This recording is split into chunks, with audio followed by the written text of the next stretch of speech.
dengan tujuan pendidikan yang berpusat pada murid. Karena sejalan dengan kurikulum yang sekarang adalah pendidikan yang berpusat pada murid yang mendorong kodrat alam murid baik sesuai alamnya maupun sesuai zamannya. Kemudian dari tadi saya mengatakan tentang visi. Pastilah pada masa kecil Bapak Ibu pasti sering ditanya mengenai cita-citanya Bapak Ibu apa? Cita-citanya Kak Adi bisa jadi Power Rangers. Kemudian misalkan unik ingin menjadi dokter. Dan pada masa kecil kan kita menjawab dengan percaya diri tentang apa cita-cita kita di masa depan. Tapi kita belum tahu apakah tercapai atau tidak. Nah, itulah yang dimaksud dengan visi. Adapun visi ini harus selaras dengan tujuan pendidikan Bapak Ibu. Adapun tujuan pendidikan nasional adalah berkembangnya potensi peserta didik agar menjadi manusia yang beriman, berakhlak mulia, sehat, berilmu, cakap, kreatif, mandiri, dan menjadi warga negara yang demokratis serta bertanggung jawab. Dengan tujuan pendidikan dasarnya adalah meletakkan dasar kecerdasan, pengetahuan, kepribadian untuk hidup mandiri dan mengikuti pendidikan lebih lanjut. Hal ini harus kita selaraskan. Setelah saya mengikuti pendidikan guru penggerak ini, ternyata saya semakin dapat ilmu baru bahwa tujuan pendidikan nasional itu harus selaras dengan filosofi dari Bapak Pendidikan Nasional kita, yaitu Ki Hajar Dewantara, bahwa beliau itu mengatakan tujuan pendidikan adalah menuntun, jadi tidak mendorong ataupun mengajak, tapi menuntun Bapak Ibu segala kodrat yang ada pada anak agar mereka dapat mencapai keselamatan dan kebahagiaan yang setinggi-tingginya baik sebagai manusia maupun sebagai anggota masyarakat di masa depan. Sebelumnya saya mohon maaf Bapak P.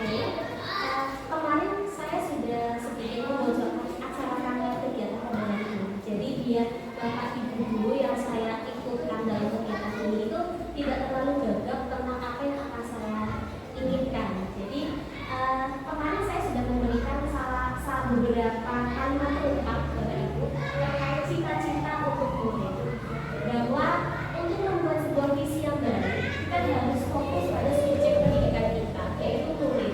Jadi di sini ada 6 poin kalimat ungkap cita-cita untuk murid. Yang pertama, kita menginginkan murid-murid yang bagaimana titik-titik. Nah, kemudian yang kedua, kita percaya bahwa murid itu adalah apa dan bagaimana. Kemudian di sekolah kita sendiri, kita ingin mengutamakan apa saja.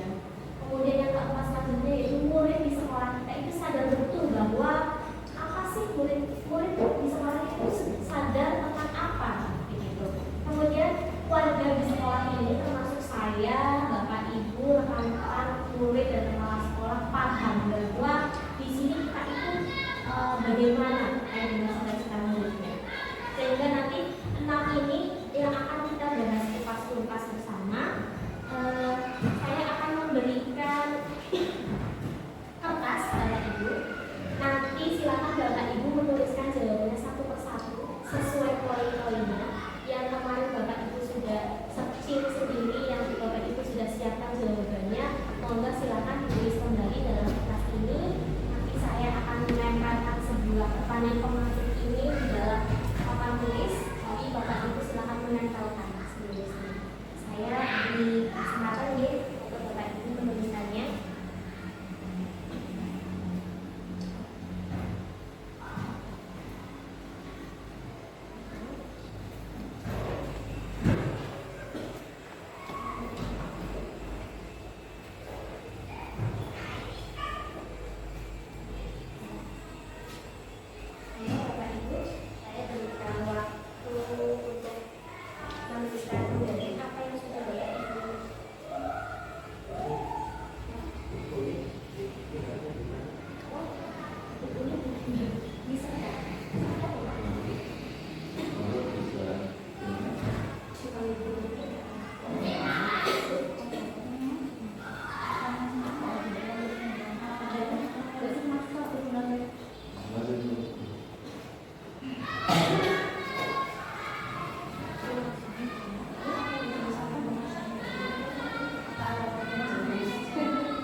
mampu untuk mandiri, mereka mampu ketika mereka sudah mandiri, maka mereka akan bisa berjalan kritis, maka mereka akan bisa memaksimalkan poin-poin yang lain.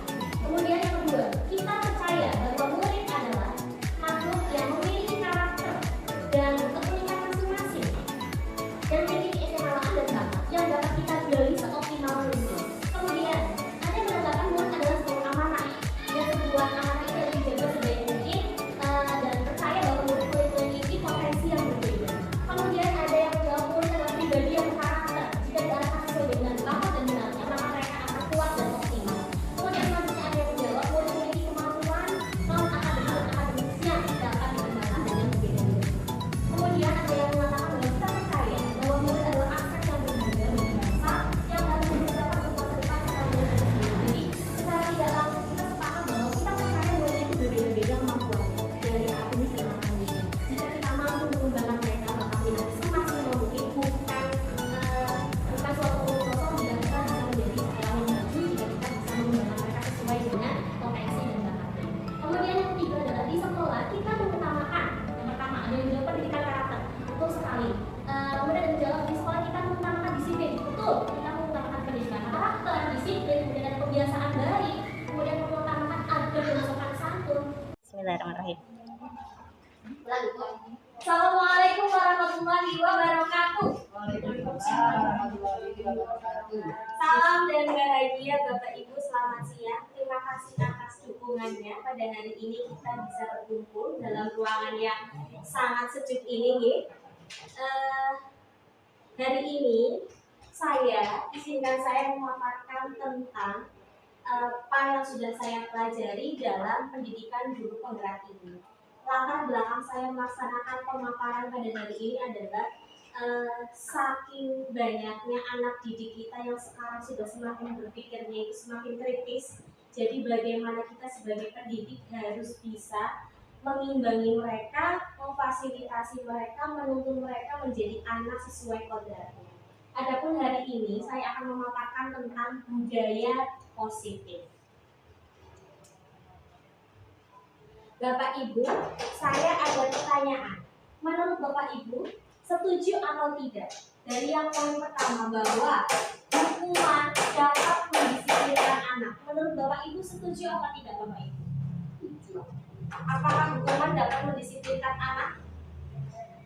Yang kemudian yang kedua adalah pemberian hukuman dengan hal positif seperti membaca atau membersihkan halaman sekolah itu dapat meningkatkan disiplin anak. Menurut Bapak Ibu setuju atau tidak dengan poin tersebut?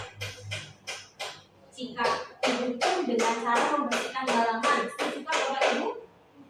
Setuju. Kemudian memberikan penghargaan dapat meningkatkan motivasi belajar anak. Setujukah Bapak Ibu dengan pertanyaan seperti itu? Pernyataan itu? Oke, terima kasih. Hari ini kita akan membahas tentang itu, tentang apa itu hukuman, tentang apa itu motivasi. Dan hari ini ada beberapa hal yang akan saya sampaikan, yaitu nilai-nilai kebajikan universal, teori motivasi, keyakinan kelas, kebutuhan dasar manusia, dan 5 posisi kontrol dan juga segitiga restitusi. Apa itu? Saya akan memaparkan satu persatu. Yang pertama ada disiplin positif dan nilai-nilai kebijakan universal. Di sini ada kegiatan permainan Bapak Ibu. Misalkan ada perubahan paradigma. Yang pertama di sini ada sebuah pernyataan. Saya mohon bantuannya monggo Ibu Santi dan saya kita bermain lagi Bapak Ibu. Ada A dan B. Saya adalah A dan Bu Santi adalah B. Bu Santi merobek secara kertas.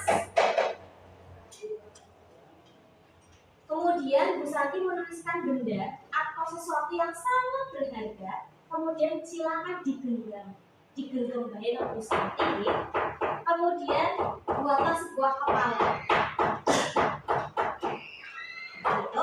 Kemudian teman yang satu lagi, jangan saya B.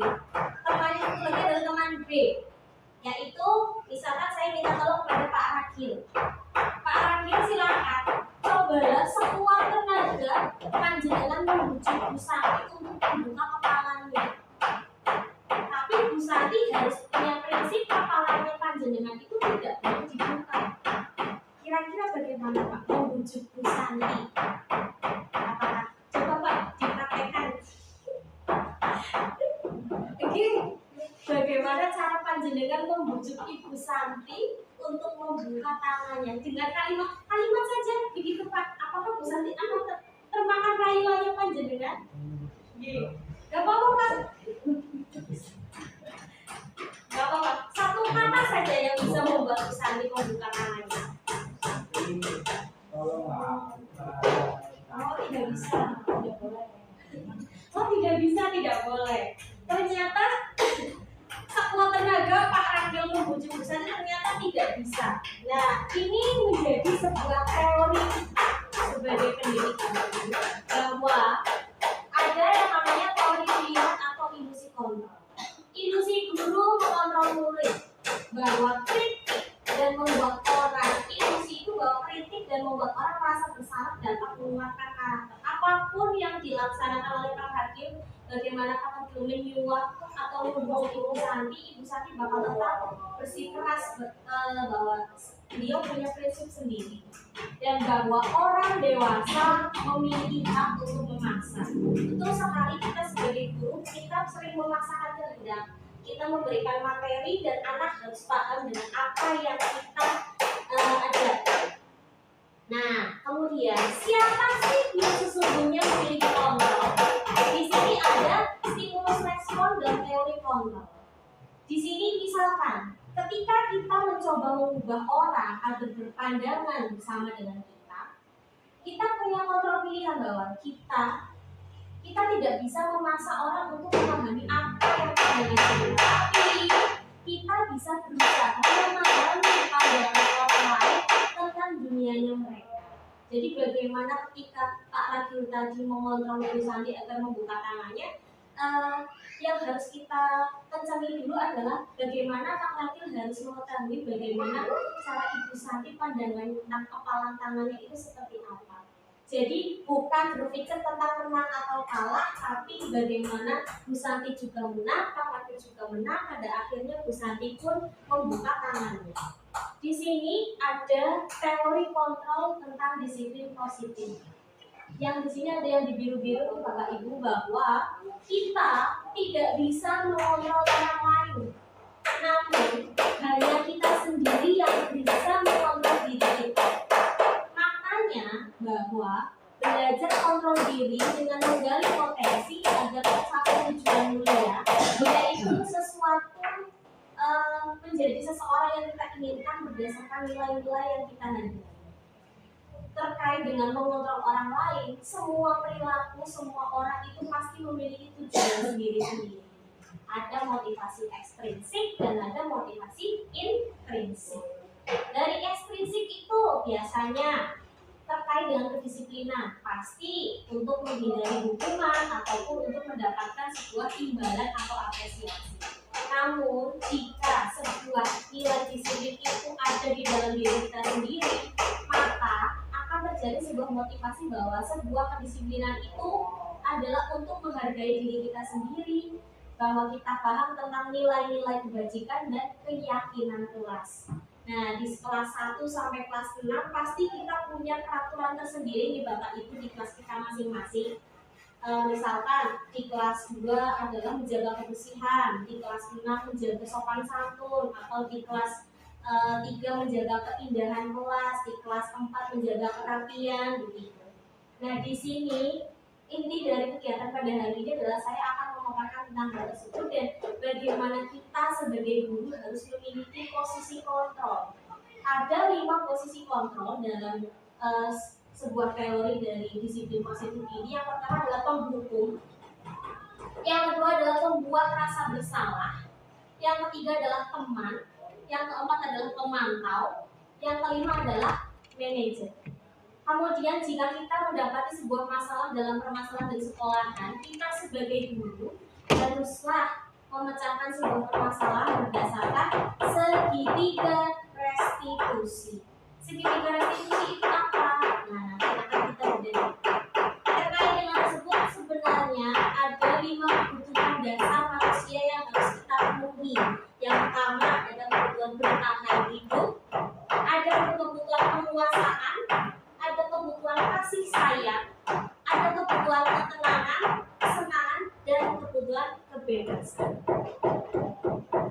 Nah, yang pertama itu tadi disiplin. Dari tadi saya membahas tentang disiplin. Saya mohon bantuannya Bapak Ibu. Disiplin ini adalah kalau menurut bahasa Latin artinya apa ini Bapak Ibu? Belajar. Makna dari kata ini adalah membuat orang menggali potensinya membuat sebuah tujuan. Apa yang dia hargai. Namun dalam budaya kita, disiplin ini sudah menjadi berubah, yakni sesuatu yang dilakukan pada orang lain untuk mendapatkan kepatuhan. Jadi cenderung menghubungkan kata disiplin dengan ketidaknyamanan, adalah sesuatu yang harus dipatuhi, sehingga bukan apa yang kita hargai. Jadi lebih kepada hal-hal yang harus kita patuhi, padahal seharusnya arti dari disiplin itu adalah belajar. Nah, nilai-nilai kebajikan dari disiplin itu sendiri ada banyak sekali. Seperti yang sudah kita ketahui waktu mengikuti kegiatan di kurikulum Merdeka, ada yang namanya profil pelajar Pancasila, yaitu beriman, nilai kebajikan mandiri, bernalar kritis, berkebinekaan global, gotong royong, dan kreatif.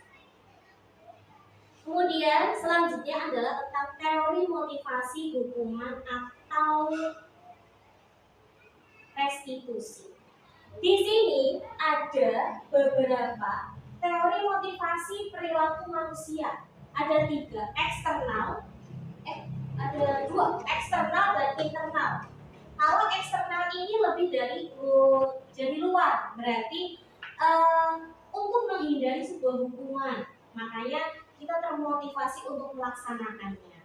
Kemudian untuk mendapatkan sebuah apresiasi atau imbalan, maka kita termotivasi untuk melaksanakan kegiatan tersebut. Namun sejatinya tujuan sebuah disiplin positif ini adalah seharusnya dari internal itu sendiri, yakni untuk menghargai diri kita sendiri. Jadi ketika saya ingin menjadi orang yang seperti apa bila saya melaksanakannya. Nah, menurut Ki Hajar Dewantara, merdeka itu tidak hanya terlepas dari perintah, tapi juga cakap untuk memerintah diri sendiri. Makanya bukan perintah yang membuat kita menjadi seperti sekarang, tapi apa yang kita hargai sehingga kita mampu memerintah diri kita sendiri.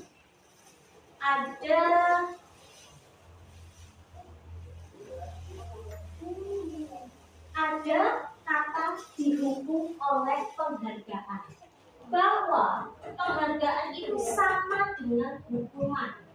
Artinya sebuah penghargaan itu menjadi bumerang sendiri bagi kita jika itu membujuk seseorang melakukan sesuatu untuk memenuhi suatu tujuan tertentu dari orang yang membujuk. Dorongannya eksternal dan ada faktor ketergantungan. Nah, ketergantungan ini yang akhirnya membuat bumerang menjadi dari diri kita sendiri. Sehingga penghargaan itu bisa menjadi sebuah hukuman bagi kita, menjadi sebuah hal yang tidak efektif dan bisa merusak karena ada pengaruh jangka pendek dan jangka panjangnya. Kemudian ada bentuk apresiasi.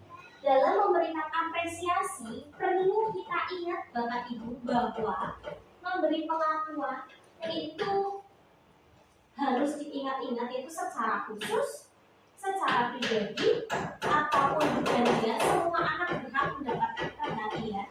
Kemudian memberikan konsisten, jadi tidak hanya pada suatu waktu. Jadi misalkan hari ini Azalia mendapatkan apresiasi, bukan tidak mungkin besoknya lagi Azalia akan mendapatkan apresiasi yang sama. Jadi harus konsisten agar apresiasi ini tidak menjadi bumerang bagi kita.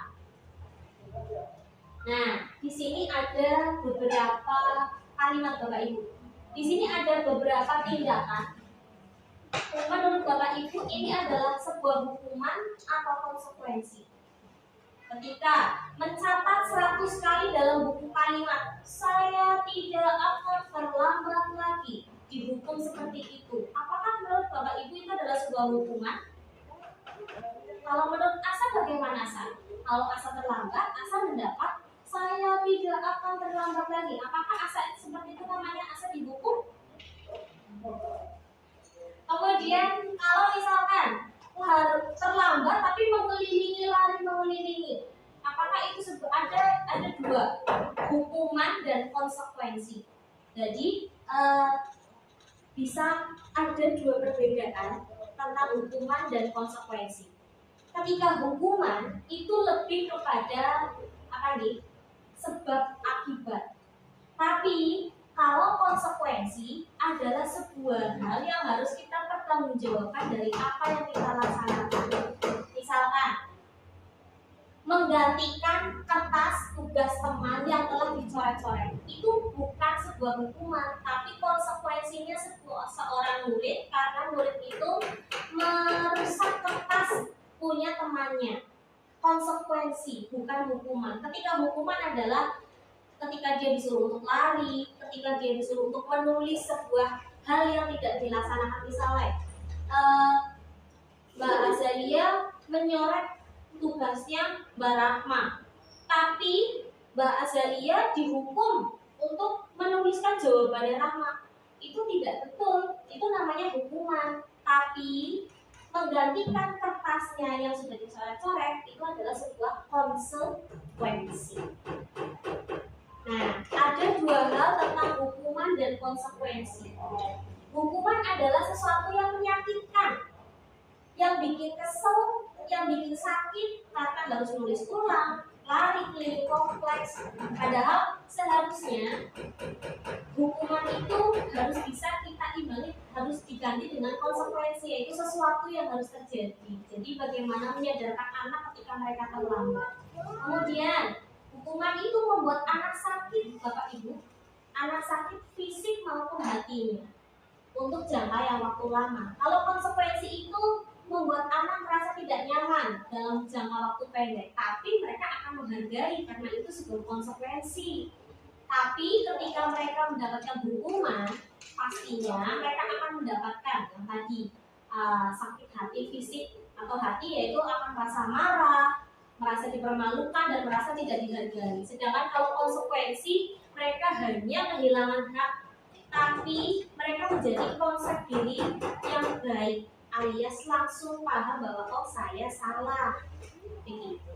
Kemudian selanjutnya ada restitusi. Ketika kita biasanya di sekolah itu mendapati sebuah masalah atau permasalahan, itu ada anak yang merasa dirugikan dan anak yang merasa menjadi pelapor atau tersangka. Nah, tersangka ini adalah sebuah identitas yang gagal. Identitas gagal ini harus kita buat lagi, ubah lagi paradigmanya menjadi sebuah identitas yang sukses. Kalau misalkan kita akan mengucap seorang anak yang nakal menjadi sebuah identitas yang gagal, maka kita bisa menghukum mereka. Namun, jika kita mengubah konteks mereka sebagai anak yang bersalah, tapi mereka sebagai identitas yang sukses, maka kita harus membuat sebuah yang namanya restitusi. Kita harus memonitoring, melakukan pendekatan satu sama lain agar korban yang dilarani hati oleh tersangka ini bisa mendapatkan ganti atau penguatan, sehingga tidak hanya terpecahkan dengan hukuman, tapi masalah juga terpecahkan sampai ke akar-akarnya. Jadi ketika kita menjadi guru, seharusnya kita harus bisa membuat identitas anak yang salah ini menjadi identitas yang sukses, bukan menjadi identitas yang gagal. Terkait dengan tupoksi kita di kelas masing-masing, pasti kita punya peraturan. Nah, kalau misalkan peraturan, sebaiknya itu ternyata sebuah peraturan itu tidak ada yang lebih baik setelah peraturan, yaitu keyakinan kelas. Misalkan, kenapa sih ada peraturan harus menggunakan helm ketika naik motor? Bukankah seperti itu nih Bapak Ibu, kalau misalkan kita naik motor kita harus pakai helm ya? Apa kita harus pakai topi? pasti kita ada peraturan harus memakai helm. Kemudian ketika kita kemarin waktu ada zaman corona, kita harus peraturan memakai masker, cuci tangan, dan jaga jarak. Kemudian kita juga punya peraturan harus datang tepat waktu. Nah, hal-hal seperti ini yang dalam sebuah budaya positif ini lebih mencakup lagi pada di kelas kita. Kita harus membuat sekolah kita menjadi sekolah yang positif, memiliki budaya positif dengan salah satunya adalah membuat keyakinan kelas. Nah, di sini ada dua banner. Banner yang pertama adalah tentang ini dua-duanya misalnya kesepakatan kelas. Tapi yang lebih bagus bukan yang lebih mencerek, tapi yang memiliki nilai-nilai kebajikan universal. Kalau di sini ada TK Dharma Wanita dan di sini juga ada murid-murid kesepakatan kelas. Ada dua kesepakatan kelas. Kalau yang ini, yang mencerek ini adalah kesepakatan kelas atau peraturan kelas. Kalau yang di sebelah ini adalah keyakinan kelas. Bedanya adalah keyakinan kelas ini memiliki satu kata nilai-nilai universal, saling menyayangi, semangat, bertanggung jawab, begitu disiplin. Kalau misalkan kesepakatan kelas atau peraturan kelas lebih kepada kalimat kami datang tepat waktu, menjaga kebersihan sekolah. Sedangkan kalau keyakinan kelas itu bisa dirubah menjadi sebuah kalimat bersih, disiplin, kemudian menghormati orang lain. Nah, kalau misalkan saya di kelas 1 itu ada di tempelan di kelas kami ada tulisan dilarang mengganggu orang lain. Nah, saya di kelasnya masih berupa peraturan kelas, padahal seharusnya bisa kita universalkan dilarang mengganggu orang lain adalah dengan kata menghormati orang lain. Kemudian hadir di sekolah sebelum pembelajaran dimulai atau hadir tepat waktu. Kemudian bisa diganti dengan sebuah kalimat keyakinan kelas yaitu berkomitmen atau disiplin atau menghormati orang lain. Kemudian di kelas kita tidak boleh berlari. Nah, itu nilai-nilai kebajikannya adalah nilai-nilai keselamatan. Ben orang kejedot di kelas, ben orang ketabrak batireng. Jadi di kelas itu ada keyakinan keselamatan atau keamanan. Selanjutnya di sini ada 5 kebutuhan dasar manusia. Ada nilai kasih sayang, nilai penguasaan, kemudian nilai kebebasan, dan nilai kesenangan.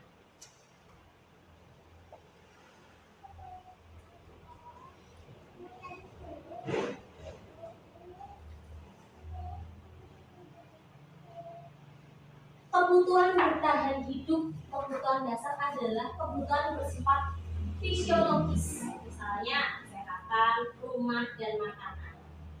Kemudian ada kebutuhan cinta dan kasih sayang, love, yaitu kebutuhan untuk menerima dan memberi kasih sayang menjadi bagian dari suatu kelompok. Kemudian ada kebutuhan untuk penguasaan, yaitu penguasaan untuk dianggap berharga dan bisa membuat perbedaan menjual pencapaian. Kemudian terkait dengan harga diri dan keinginan untuk meninggalkan pengaruh besar dalam sebuah kelompok. Kemudian ada kebutuhan dasar kebebasan. Jadi seorang individu pasti ingin menginginkan sebuah pilihan. Mereka banyak bergerak dan suka mencoba-coba agar tidak terpengaruh orang lain. Mereka bebas kebutuhan dasarnya. Kemudian ada kebutuhan dasar kesenangan, yaitu kebutuhan untuk mencari kesenangan, untuk bermain, tertawa, kemudian suka melucu. Itu termasuk sebuah kebutuhan dasar yang ada di diri kita. Kemudian terkait dengan 5 posisi kontrol. Di diri kita sebagai seorang pendidik itu kita ada 5 posisi kontrol Bapak Ibu. Tapi seringnya Silakan Bapak Ibu merefleksikan sendiri-sendiri apakah Bapak Ibu sudah di posisi yang mana. Ada posisi penghukum, yaitu seseorang yang selalu menjalankan kalimat-kalimat verbal dengan kata-kata hukuman, baik itu fisik maupun verbal. Jadi senantiasa mengatakan bahwa sekolah itu memiliki harus punya sistem yang bisa menekan murid-muridnya untuk patuh. Jadi mereka memiliki posisi untuk menghukum. Kemudian ada posisi membuat orang merasa bersalah. Biasanya guru ini akan bersuara lebih lembut sekali. Tetapi membuat posisi ini akan menggunakan keheningan yang membuat orang lain itu akan merasa tidak nyaman atau rendah diri. Biasanya habis kesel banget, biasanya gurunya itu akan diem, melototi atau mendelik di pojokan. Nah itu adalah posisi kontrol membuat orang merasa bersalah agar muridnya, guru jengkel. Terus ada posisi kontrol sebagai teman. Di sini guru tidak akan menyakiti murid, tapi akan berupaya menjadi teman mereka. Biasanya di sini adalah yang sudah biasa kita laksanakan di sehari kita. Kalau kita menjadi posisi temannya anak-anak, kita membuat hubungan baik dan saling berhumor agar anak itu mau terbuka dengan kita. Kemudian ada posisi pemantau atau monitor. Di sini kita bertanggung jawab atas perilaku orang-orang yang diawasi. Posisi ini berdasarkan aturan-aturan dan konsekuensi. Jadi menggunakan sanksi atau konsekuensi, kita dapat memisahkan hubungan pribadi dengan murid karena kita di sini hanya sebagai fasilitator atau pemantau. Yang terakhir adalah posisi yang paling terbaik adalah posisi manajer. Di mana di sini guru berbuat sesuatu bersama dengan murid, mempersilahkan murid untuk mempertanggungjawabkan perilakunya, mendukung mereka untuk menemukan solusi. Jadi ketika ada masalah, kita duduk bersama, kita hanya sebagai manajer, membuat mereka paham bahwa itu adalah kesalahan. Nah, ini adalah posisi yang harus kita belajar lebih lanjut agar kita menjadi posisi manajer. Kemudian ini yang tadi ada yang namanya restitusi. Restitusi adalah salah satu cara untuk memecahkan sebuah permasalahan. Kemarin saya sudah berdialog dengan beberapa anak. Saya mengambil siswa dengan Azalia, dengan Farah. Itu ada cara menyelesaikan masalah dengan restitusi. Restitusi adalah proses menciptakan kondisi bagi murid untuk memperbaiki kesalahan mereka sehingga mereka bisa kembali kepada kelompok mereka dengan karakter yang lebih kuat. Jadi kita berkolaborasi dengan murid untuk mencari solusi tentang sebuah masalah dan membantu mereka berpikir tentang apa kesalahan mereka dan bagaimana cara mereka untuk memperbaiki sebuah masalah tersebut. Ada 3 tahap dalam restitusi, yaitu yang pertama ada tahap menstabilkan identitas. Misalkan datanglah sebuah permasalahan anak terlambat ke sekolah, nanti kita tanya, duduk bersama, tapi jangan dalam forum yang forum di banyak orang. Kita secara personal pendekatannya. Nanti kita tanya, setiap orang pasti memiliki kesalahan.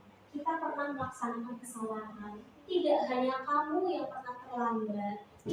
Kamu bukan satu-satunya yang pernah melaksanakan ini. Nah, itu adalah posisi menstabilkan identitas anak bahwa anak itu jadi yakin, jadi tidak rendah diri bahwa dia sudah melaksanakan sebuah kesalahan. Jadi kita membuat identitas gagal yang salah ini menjadi identitas yang sukses. Kemudian yang kedua adalah validasi tindakan yang salah. Ketika sudah distabilkan emosinya, identitasnya, maka anak harus kita telusuri lagi. Kenapa tadi pagi terlambat? Alasan apa yang membuat kami melaksanakan hal tersebut? Adakah cara yang lebih efektif ketika agar kamu tidak terlambat? Apa yang harus kita laksanakan? Begitu. Nanti anak akan terbuka apa-apa yang harus mereka lakukan. Kemudian terakhir adalah tahap menanyakan keyakinan. Yakni kita tanya lagi keyakinan kelas apa yang sudah disepakati, misalkan disiplin. Kemudian kalau disiplin berarti kita harus bagaimana? Harus bangun tepat waktu, tidurnya tidak boleh terlalu malam.